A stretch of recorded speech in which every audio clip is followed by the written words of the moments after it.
বাংলাদেশের সর্বশেষ গুরুত্বপূর্ণ আপডেট সংবাদে আপনাকে স্বাগত। শুরুতেই সংবাদ শিরোনাম, পরে বিস্তারিত। শুরুতেই জানাবো গণহত্যার বিচার এবং ভারতীয় আধিপত্যবাদ প্রতিরোধে ঢাবিতে সংহতি যাত্রা।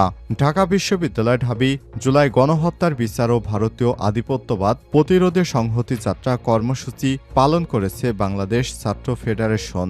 এ সময় সংহতি যাত্রা থেকে কিছু বিষয় অব্যাহতভাবে ব্যর্থতার দরুন সরকারকে দায়িত্বশীল হয় এবং ভারতের সব চক্রান্ত রুখে দিতে অভ্যুত্থানকারী শক্তিগুলোর মধ্যে জাতীয় ছাত্র কাউন্সিল গঠনের আহ্বান জানানো হয়।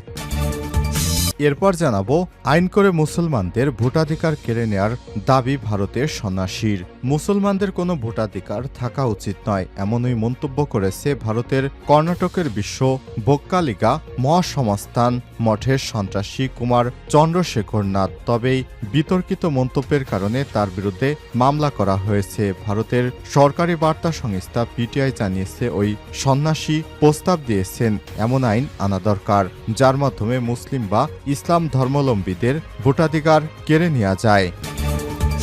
এদিকে বাংলাদেশ নিয়ে ভারতে বাড়াবাড়ি হচ্ছে বললেন পশ্চিমবঙ্গের মন্ত্রী। শেখ হাসিনা সরকারের পতনের পর থেকেই বাংলাদেশের সংখ্যালঘুদের উপর কথিত হামলার অভিযোগ নিয়ে সরব ভারতের ক্ষমতাসীন দল বিজেপি সরকার। এ নিয়ে পশ্চিমবঙ্গের দলটি রাস্তায় নেমেছে।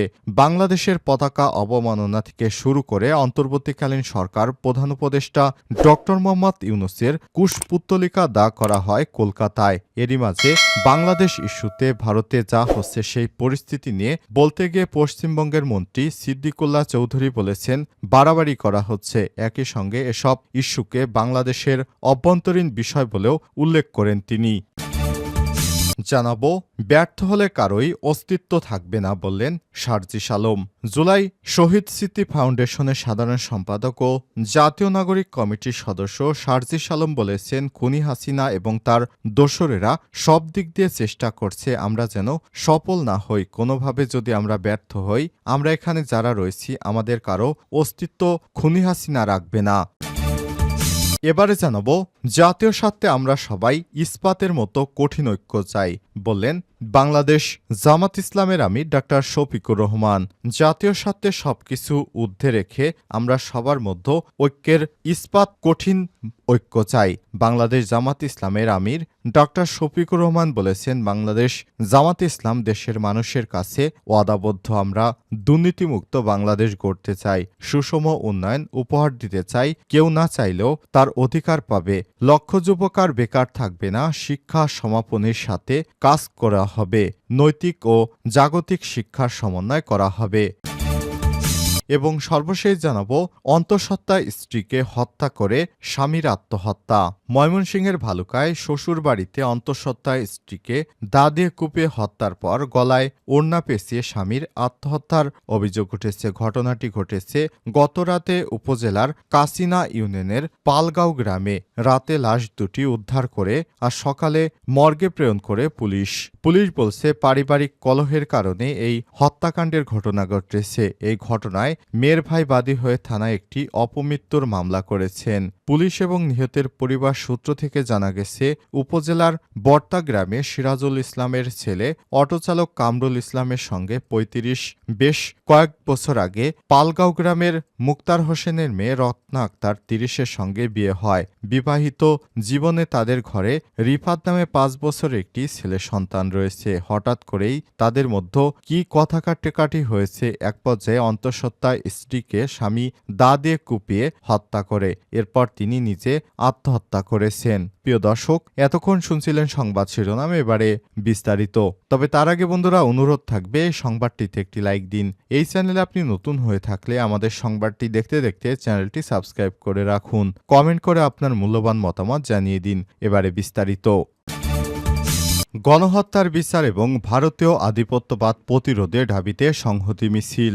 ঢাকা বিশ্ববিদ্যালয় ঢাবি জুলাই গণহত্যার বিচার ও ভারতীয় আধিপত্যবাদ প্রতিরোধে সংহতি যাত্রা কর্মসূচি পালন করছেন বাংলাদেশ ছাত্র ফেডারেশনের। সময় সংহতি যাত্রা থেকে কিছু বিষয়ে অব্যাহতভাবে ব্যর্থতার দরুন সরকারকে দায়িত্বশীল হয় এবং ভারতের সব চক্রান্ত রুখে দিতে অভ্যুত্থানকারী শক্তিগুলোর মধ্যে জাতীয় ছাত্র কাউন্সিল গঠনের আহ্বান জানানো হয়েছে। আর শনিবার 30 নভেম্বর বিকাল 4টায় ক্যাম্পাস ও আশপাশের গুরুত্বপূর্ণ পয়েন্টগুলোতে এই কর্মসূচি পালন করে সংগঠনটি। এর আগে সন্ত্রাসবিরোধী রাজ্য ভাস্কর্যে একটি সংক্ষিপ্ত সমাবেশ অনুষ্ঠিত হয়। ছাত্র ফেডারেশনের সভাপতি মশিউর রহমান খান এবং রিচার্ডের সভাপতি ও সাংগঠনিক সম্পাদক শুভদেবের সঞ্চালনায় সমাবেশে বক্তব্য দেন বাংলাদেশ ছাত্র ফেডারেশনের সাধারণ সম্পাদক সৈকত আরিফ। সৈকত আরিফ বলেছেন, ছাত্র জনতার অভ্যুত্থানের মধ্য দিয়ে ফ্যাসিস্ট হাসিনার পতন হয়েছে, কিন্তু ফ্যাসিস্ট ষড়যন্ত্র শেষ হয়ে যায়নি। তারা এখন নানা ধরনের ষড়যন্ত্র করার চেষ্টা চালিয়ে যাচ্ছে। এই ষড়যন্ত্রের বিরুদ্ধে অভ্যুত্থানের পক্ষে সবাই ঐক্যবদ্ধভাবে থাকা দরকার। কিন্তু অভ্যুত্থানে 3 মাস পেরিয়ে গেলেও অন্তর্বর্তীকালীন সরকারের তরফ থেকে কোনো সাংগঠনিক কাঠামো গড়ে তোলার উদ্যোগ আমরা দেখতে পাচ্ছি না। অবিলম্বে সরকারের কাছে দাবি জানাই, গণঅভ্যুত্থানের মধ্য দিয়ে গড়ে ওঠা জাতীয় ঐক্য রক্ষা করতে যথাযথ পদক্ষেপ নিন। সংকীর্ণ গোষ্ঠী স্বার্থে যদি অভ্যুত্থানের ঐক্যকে আপনার ভাঙানোর মুখে ঠেলে দেন, বাংলাদেশের মানুষ আপনাদের ক্ষমা করবে না। আইন করে মুসলমানদের ভোটাধিকার কেড়ে নেওয়ার দাবি ভারতের সন্ন্যাসীর। মুসলিমদের কোনো ভোটাধিকার থাকা উচিত নয়, এমন মন্তব্য করেছেন ভারতের কর্ণাটকের বিশ্ব বক্কালিকা মহাসংস্থান মঠের সন্ন্যাসী কুমার চন্দ্রশেখর নাথ। তবে এই বিতর্ক সম্পর্কে কারণ তার বিরুদ্ধে মামলা হয়েছে। ভারতের সরকারি বার্তা সংস্থা পিটিআই জানিয়েছে, ওই সন্ন্যাসী প্রস্তাব দিয়েছিলেন এমন আইন করা দরকার যার মাধ্যমে মুসলিমদের কোনো ভোটাধিকার থাকবে না। কর্ণাটক ওয়াকফ বোর্ডের পক্ষ থেকে ইস্যু করা একটি নোটিশের বিরোধিতায় গত মঙ্গলবার একটি প্রতিবাদ কর্মসূচি পালন করে ভারতের কিষণ সংঘ। সেই কর্মসূচি চলাকালীন মুসলিমদের ভোটাধিকার নিয়ে এই মন্তব্য করেন ওই সন্ন্যাসী। এই কর্মসূচির মঞ্চ থেকে বক্তৃতা করার সময় কৃষকদের জমি ও রুটিরুজি রক্ষা করার পক্ষে বক্তব্য দেন ওই সন্ন্যাসী এবং তার পরিপ্রেক্ষিতেই তিনি বলেন, মুসলমানদের ভোটদানে অধিকার থাকা উচিত নয়। বাংলাদেশ নিয়ে ভারত বাড়াবাড়ি করছে বললেন পশ্চিমবঙ্গের মন্ত্রী। শেখ হাসিনা সরকারের পতনের পর থেকেই বাংলাদেশের সংখ্যালঘুদের উপর কথিত হামলার অভিযোগ নিয়ে সরব ভারতের ক্ষমতাসীন দল বিজেপি, নরেন্দ্র মোদীর দল। এ নিয়ে পশ্চিমবঙ্গ দলটির রাস্তায় নেমেছে। বাংলাদেশের পতাকা অবমাননা থেকে শুরু করে অন্তর্বর্তীকালীন সরকার প্রধান উপদেষ্টা ড মোহাম্মদ ইউনূসের কুশপুত্তলিকা দাহ করা হয় কলকাতায়। এরই মাঝে বাংলাদেশ ইস্যুতে ভারতে যা হচ্ছে সে পরিস্থিতি নিয়ে বলতে গিয়ে পশ্চিমবঙ্গের মন্ত্রী সিদ্দিকুল্লাহ চৌধুরী বলেছেন, বাড়াবাড়ি হচ্ছে।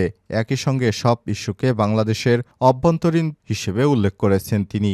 বাংলাদেশ নিয়ে বাড়াবাড়ি হচ্ছে উল্লেখ করে মন্ত্রী বলেন, বাংলাদেশের বিভিন্ন প্রশাসনিক পদে রয়েছে হিন্দুরা। থানার বড়বাবু, বিচারপতি, এসপি, ডিএম, কত হিন্দু এগুলো দেখা যায় না। তিনি বলেন, মাদ্রাসার ছেলেরা মন্দির পাহারা দিয়ে পুজো করার সুযোগ দিয়েছেন, এগুলো দেখতে পান না। পাল্টা হামলা যারা করছে, যারা পাল্টা হামলা করে দেশকে অস্থিতিশীল করতে চাচ্ছে, তাদের বিরুদ্ধে কিছু বলুন। সিদ্দিকুল্লাহ বলেন, এখানে যখন বাবরি মসজিদের বিষয়ে বাংলাদেশ মুখ খুলেছিল তখন মোদিজি বলেছিলেন এটা আমাদের অভ্যন্তরীণ বিষয়। ইউনূস সাহেবও ভালো উত্তর দিয়েছেন, এটা আমাদের অভ্যন্তরীণ বিষয়। এ সময় তিনি আর বলেন, সন্ন্যাসী যদি অপরাধ করে সে যদি অপরাধী হয়, ইমাম অপরাধ করলেও সে অপরাধী।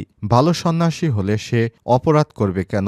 সিদ্দিকুল্লাহ চৌধুরী 40 বছর ধরে কাজ করছে। সবার সামনে বলছি, কটা থানায় কেস দেখেছেন? অপরাধ তো অপরাধী। ব্যর্থ হলে কারো অস্তিত্ব রাখবে না হাসিনা, বললেন সার্জিস। জুলাই শহীদ স্মৃতি ফাউন্ডেশনের সাধারণ সম্পাদক ও জাতীয় নাগরিক কমিটির সদস্য সার্জিস আলম বলেছেন, খুনি হাসিনা এবং তার দোসরেরা সব দিক দিয়ে চেষ্টা করছে আমরা যেন সফল না হই। কোনোভাবে যদি আমরা ব্যর্থ হই, আমরা এখানে যারা রয়েছি তাদের কারো অস্তিত্ব খুনি হাসিনা রাখবে না। শনিবার 30 নভেম্বর সকালে ময়মনসিংহ নগরের টাউন হলে তারেক সিটি অডিটোরিয়ামে জুলাইয়ের অভ্যুত্থানে নিহত হওয়া 55 জনের পরিবারকে 5 লক্ষ টাকা করে আর্থিক অনুদানের বিতরণ অনুষ্ঠানে তিনি এসব কথা বলেন। এ সময় সার্জিস আলম বলেন, কালো শকুনদের খারাপ চক্রান্ত এখনো থামেনি।